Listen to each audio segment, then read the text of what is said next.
Hello, my friends. Welcome. My name is Joe. This is the Joe Martino Show. And today we're going to talk about a way for you to be happier, for me to be happier by fighting less battles. It is Mental Health Awareness Month. I don't know if you know that or not, but that's what May is. So we're going to talk about mental health issues. Actually, we kind of do that anyhow. All right, let's kick it off. This is the Joe Martino Show.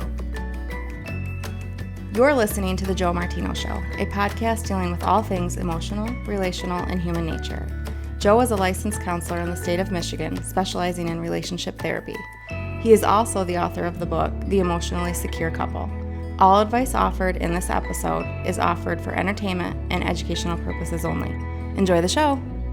Okay, my friends, what shall we talk about today? There's a lot that I want to talk about. Last week, you know that I started to talk about how do we construct our identity, self-construct, others construct, what are the sources of those, and we just went a different direction. We ended up talking about personal responsibility. Today, we are not going to actually talk about that. What we're going to talk about today is coming up. First of all, I want to give you a quote from today, or for today, the podcast quote of the episode. What would that be? The quote of the episode, maybe? And one of my employees and friends and colleagues put this up on her Facebook. When you have something to say, silence is a lie. That's a good quote. That's a lot of truth.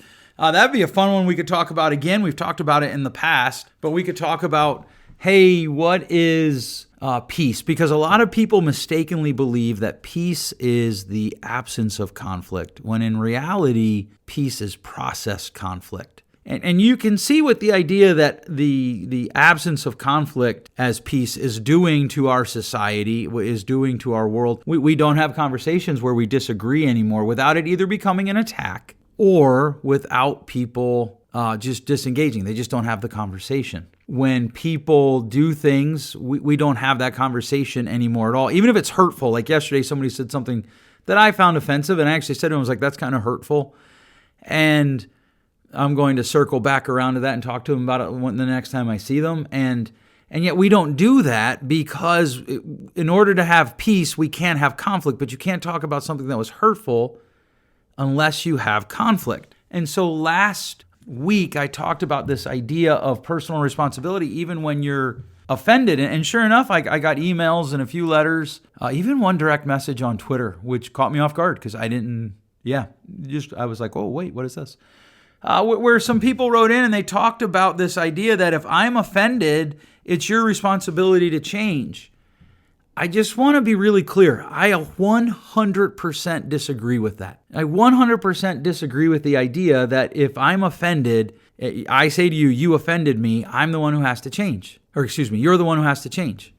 I do not. It's 100% patently false that is 100% accurate. And I hate universe. Now, if you offended me, you might need to change. You might need to apologize and do something different. Or I might need to change. I might need to do something different. I might need to put a charitable interpretation on what you said. I might be able to actually look at myself and say, well, that offended me, and it's completely my responsibility that it offended me. That's the whole point of that episode, that you can be offended, I can be offended, and it doesn't mean the person who offended us did something wrong. And that's really hard. Today isn't quite a part 2 to that, but it is something that I want you to consider. Fight less battles. I say this all the time. In fact, my same friend who posted the quote earlier put up a quote about, pick your battles, note pick less, note pick less. And one of the commenters actually made a comment, well, sometimes the battles pick me. And I wanted to say, and I didn't, here's me picking a battle. I wanted to say probably less pick you than you think. One of the things that we do is we give up happiness, making sure that people we don't even know we're right. And I've thought a lot about this. I was just talking to a friend of mine recently about how one of the things that I think is interesting is you look generationally from when my parents were my age to me being my age now, is they did not have the onslaught of other people's opinion in their face 24/7, 365. There was not a 24-hour news cycle. There was not the internet didn't exist when I was a kid. I'm trying to think if my parents would be my age now. I think they would have been not. Maybe. Yes, they would have. They would have been just a little bit. When the internet actually kind of kicked off, they were my age right now. And, with the internet, there's a lot of great things about the internet. There's a lot of great things about technology that I really, really like. One of them is I can stay in touch with friends halfway around the world. Actually, I can stay in touch with friends all the way around the world. I have a friend that I stay in touch with, not all that regularly, but I know they're able to listen to my podcast. They've reached out. We've talked about it. Person I knew in college. And they're in Australia, which is literally all the way around the world from me. Just today, I've talked to a friend in Florida multiple times, and I'm in Michigan. So there's a lot of awesome things about technology. We run our entire business off of it. One of the costs of that benefit is this reality that you are inundated with people's opinions 24/7. And people get to say, well, I'm just saying this and I don't want to argue. Well, I'm not here to argue, well, this is just my opinion. I remember one time a couple years ago, a girl that I was in grad school with, she went on this long tirade that I feel, as an American of Italian descent, I felt was very anti-Italian. And she ended it with Salah. Like, oh, okay, well, because you put a religious spin on it, woo. You can say whatever you want. No, actually you can't. That's not okay. And I feel that this is inappropriate. And I didn't fight that battle. That's what I want to talk to you about today is how do you fight less battles? How do you engage in less arguments with your spouse? How do you engage? Why are you fighting the battles that you're fighting and fight less? There are people who are like, well, I can't help it. That's hogwash. You can help it. You do not have to chase an argument. You don't. One of the things that I talk about a lot with parents in the room is I'm like, I'll always ask them, okay, well, why are you fighting this battle? Well, my daughter, blah, blah, blah, blah, my son, blah, blah, blah, blah. Okay, fine. I get what you're saying, but I need to ask you a question before we go any further. Why are you fighting this battle? Had a parent reach out to me about something in the school, and that happened in their school, and they were ready to go to the principal armed, metaphorically speaking. And I was like, okay, well, why are you going to go fight that battle? Your son is X amount of years old. He's in X grade.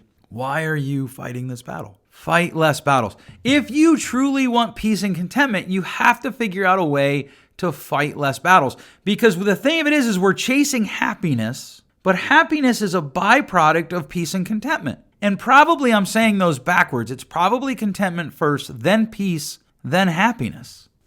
Revisiting my parents, they had the people to the left and the right of us. We lived in a small development, kind of like this development just put on a street in the middle of nowhere. Well, not in the middle of nowhere, in between two towns, I guess, in Pennsylvania. Actually, the only town in Pennsylvania, here's a little trivia for you, the only town in Pennsylvania officially is Bloomsburg. Everything else is a borough or a village, and I believe Berwick was called a borough at the time. I don't know what it's called now. But so we had the people to the left and the right of us, and there was some conflict, like the people on the one side of us, there was a little bit of conflict there. The people on the other side, there really wasn't conflict. In fact, he was a school teacher. But I imagine my parents were exposed to his ideology, to his opinion. The people across the street from us, we knew him, we saw him, we waved, we talk, occasionally about the innocuous stuff that you talk about, but not a lot of opinion. My parents were regular church attenders, so that's probably where the majority of their interactions came with political ideology, with worldview ideology, those types of things. And then certainly there was, their family, my parents' family, but they were an hour away. And back then, phone calls cost money. It weren't like today. It wasn't like today, where you could just, I can pick up my phone right now and call a friend of mine in California. Well, not right now. It'd be really early where he's at. But I could call a friend of mine in California and just talk to him for as long as I wanted. And my phone bill does not change at all. And, when I was in college, I flew to Peru. And I remember you had to buy phone cards in order to call back. And when I traveled around the country for a little bit, I had a 1-800 number that I could call to talk to my girlfriend at the time, who's now my wife, so that worked out well. Incidentally, she graduated 4 years ago on the day that this podcast will drop. And she's pretty amazing, probably the best therapist in the house. Which is a little hard for my ego to take. That would be a fun. I'm a little struggling with my ADHD this morning, but that would be a fun Maybe that'll be a good Father's Day episode, a fun episode to do. It is interesting being married to an incredibly strong, incredibly accomplished, incredibly force of nature person. And I do think it's a little bit harder for guys than it may be for girls. I don't know. I've never experienced it from that point of view. So I don't know, but my wife is a force of nature. She's very strong. And when we were dating, in order to call her, I had to have a 1-800 number. We're going to stick with just that, and we're going to move forward. Who knows? Tune in on Father's Day week, and who knows what that episode will be about. If you're wondering, I do draw out my episodes, usually about 4 weeks in advance. So we're not to Father's Day yet. Although, we're pretty close, middle of June. But so with my parents, there was a smaller number of people who got to share their opinion. And when I bring this up to people, sometimes I get pushback like, well, that's how we get echo chambers. I'm not so sure what we have today is really much different from echo chambers. My liberal friends all post their liberal memes. They all hang out in their liberal arenas. My conservative friends all post their conservative memes. They all hang out in their conservative arenas. And they just kind of have their own echo chambers. Their numbers are just larger, which is what I want to talk about, because I think that larger number invites us to more fights. It invites us to more battles. We run down things that just don't matter. So the first question that I want you to ask, there's going to be a couple questions I want you to ask a few questions I want you to ask yourself today. The first one is, why do I believe I need to fight this battle? What is the objective of fighting this battle? Why do I need to fight it? Because most of you don't. We'll just start with spouses and kids.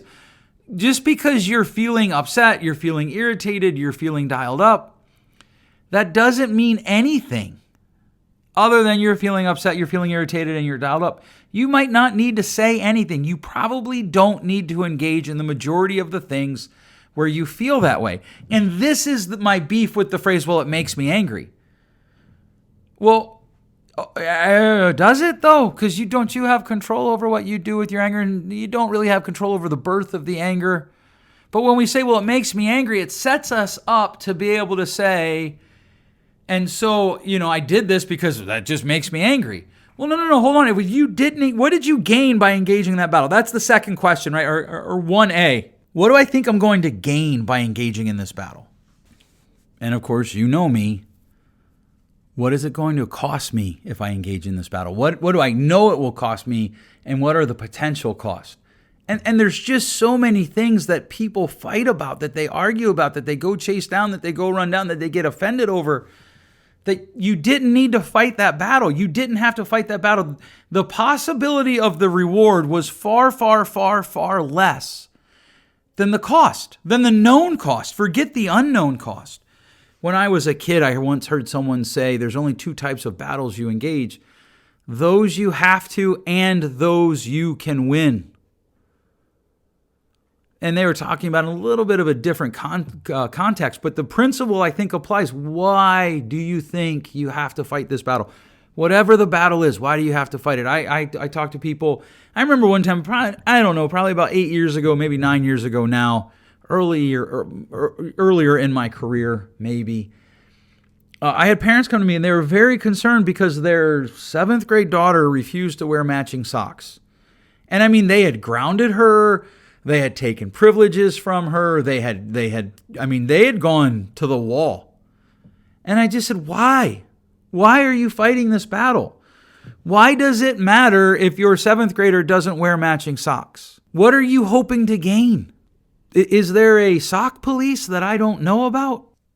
And I almost always tell people, including myself, just because you're irritated, you need a better reason than I'm irritated. That's not a good reason. Why are you engaging in whatever battle it is you're fighting? If you're arguing with someone, why are you engaging? What do you hope to gain? What's the cost? These are important questions. In the Bible, Jesus is quoted as saying, no man builds a house. He probably meant no person builds a house without first measuring the cost. And yet, one of the things that I think is true, that I know counselors see on repeat, is many, many people engage in conflict without first measuring the cost. They don't know what they're aiming for. They don't know what they're hoping to achieve. They just know they're going to war, and they don't even know why. Like, why is the battle that you're about to fight worth fighting? What do you hope to gain? What do you hope is the cost? What are potential costs that you're not thinking about? And this is true all over. And look, I'm not afraid of confrontation. If you know me, you know that I will have hard conversations with anybody. I will say almost anything to almost anyone if I believe it's necessary. But that's the point that I'm trying to drive home today, that I hope we leave this episode with. How are you determining what is the point? How are you determining what is the cost? How are you determining what is it worth it? What are you hoping to engage? Because I'm not arguing that we should avoid conflict. I'm not. Please, you've got to know me well enough to know that. I am arguing that we need to know why we're engaging in conflict. What's the desired outcome? What's the cost? What's the cost that we think we're going to pay? And then what's the cost that we're not considering? What are those potential costs? That's how you know you've put time into it. And it allows this to become a response, not a reaction. And so one of the questions that I ask people is this a reaction to something inside of you? So when like with the sock parents, I mean, I've had all sorts of conversations. I had a guy who, because of his life work schedule, he was unable to cut the grass, and he didn't like the way his wife cut the grass, and he'd snap at her. I'd be like, does that sound like a way to have a good communication with someone? I've talked to people who didn't want to be friends with other people anymore because of who they voted for politically. It's just insane to me. I've talked to people who, well, they don't support sports the way that they should. I don't want to be friends with them anymore. What? Why are you engaging in this conflict? Why are you ready to blow something up over an issue or over 10 issues? Why? What's the hope there? And you have to wrestle with the idea of, am I reacting or am I responding? Is something that happened actually something inside of me, an unhealed thing inside of me, an unhealed wound inside of me? Is something that's going on? And there are people that they put up stuff on their Facebook, their social media, or they say something. I remember one time I was in a group conversation and somebody, a group of people, not like a group text.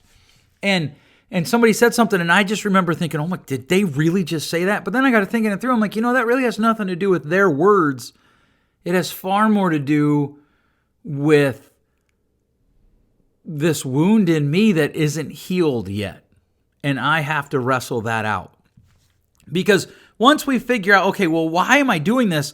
As we try to wrestle, well, why am I doing this? Why am I engaging in picking a battle? We need to ask ourselves some questions. What do I hope to gain? What's the cost? Is this a reaction to something inside of me? Because I want responses. Responses are thought out. So if I'm in a place of life where things are blowing up around me, I need to be more cautious about how I engage in conflict with other people. I do. If I'm in a place that's tired, I need to be more careful about engaging in conflict with other people. If I'm in a place where I'm hurting, I need to be more careful, because I'm expending. You only have so much energy in a day, right? You only have so much energy in a day to be able to handle what's going on in your life. And if I'm expanding energy to manage that pain, to manage that hurt, to manage that wound, I have less energy to manage my disagreement with whoever I'm disagreeing with. And therefore, I'm more likely and more tempted to want to blow up or to get snooty or to walk away. I'm more tempted to just give in to the reaction, which is often an angry reaction. And as you lean into that and you start asking yourself, what's going on inside of me, your responses improve. And as your responses improve, you just pick less battles. And sometimes that means, yes, you're not friends with them anymore. I think of a person I knew in college who was just always berating people who did not share her view on teachers. And I was just done. I was just like, look, I I don't have the emotional energy to deal with this. And so she would, like, I just stopped following her and stopped reading her stuff. Well, then she would come to my wall. And I sent her a message. I hope I was nice. I was like, hey, look, I just don't appreciate the way that you're blowing up my friends. You're attacking my friends. You're blowing stuff up. And I know that this could be potential conflict. But if it can't stop, I'm not sure that we can be friends. Boom, deleted. Okay, that's fine. Like, that's okay with me. If the truth is, I probably would have deleted her. I've had friends that I talk to in real life that I have been real life friends with. And we talked about this in an episode about friends, about how some friendships just naturally die. By the way, a fun episode coming up is what's the difference between grief and feeling bad, especially like when you leave work and suddenly you're not friends with the people where you worked anymore. You're not their enemy. You're just not their friend. That's a fun episode coming up based on a conversation that I had with a friend of mine.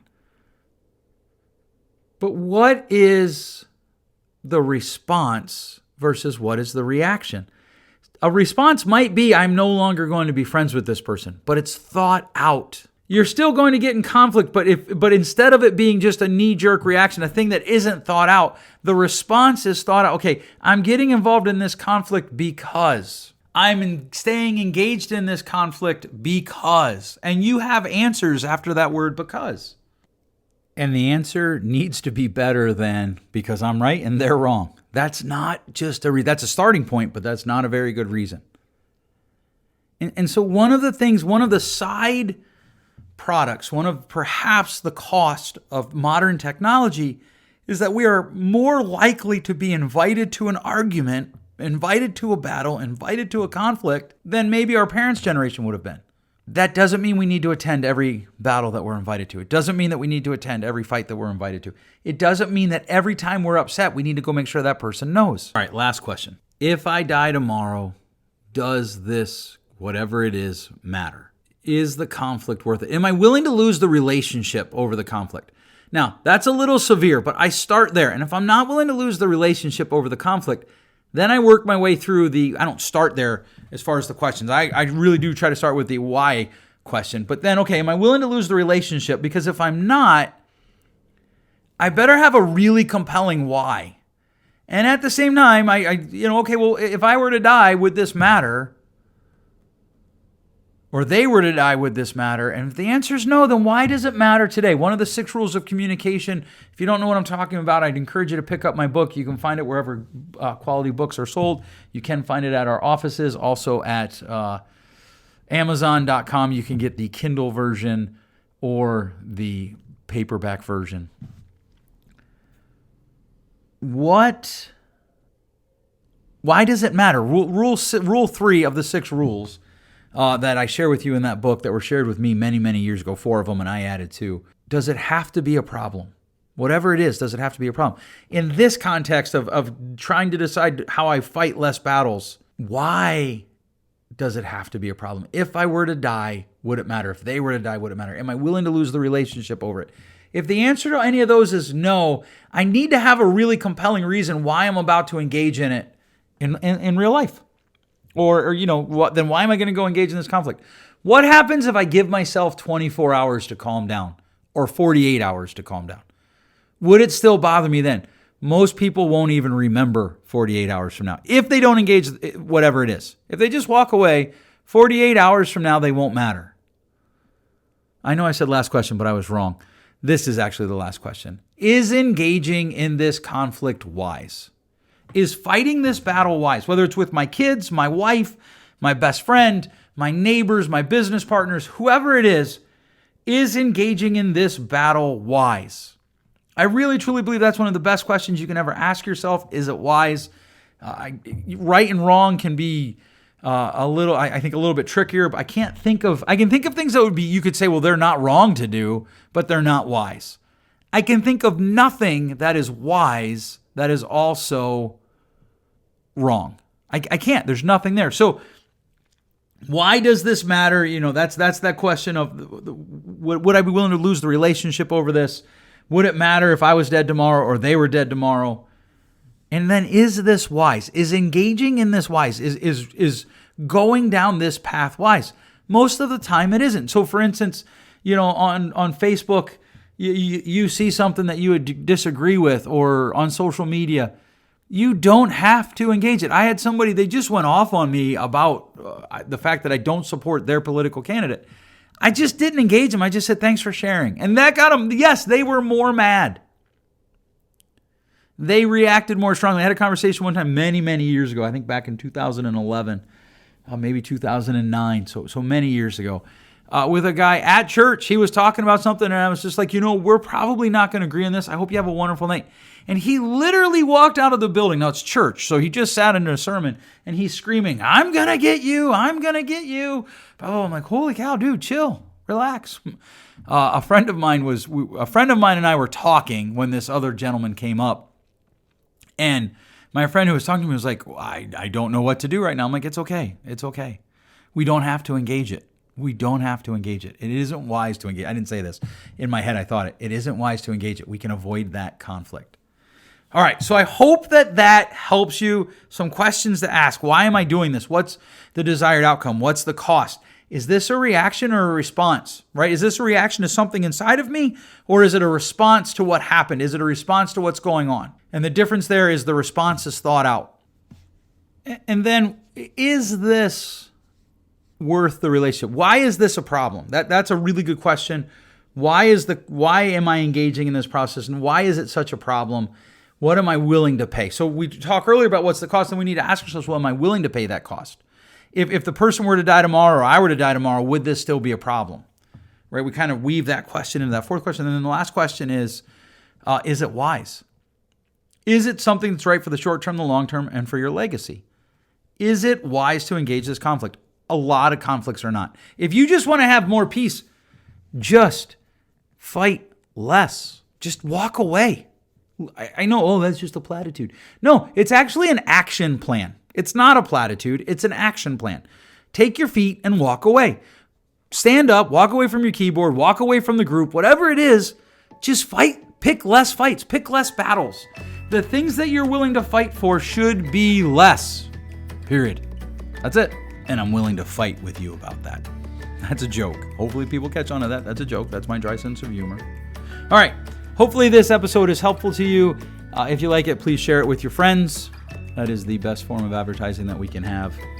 I appreciate it so much. If you have any questions, feel free to reach out to me. We'll catch you next week. Thanks for listening. If you enjoyed today's show, please share with a friend. And hey, give us that rating in your podcast store. Until next time, change possible.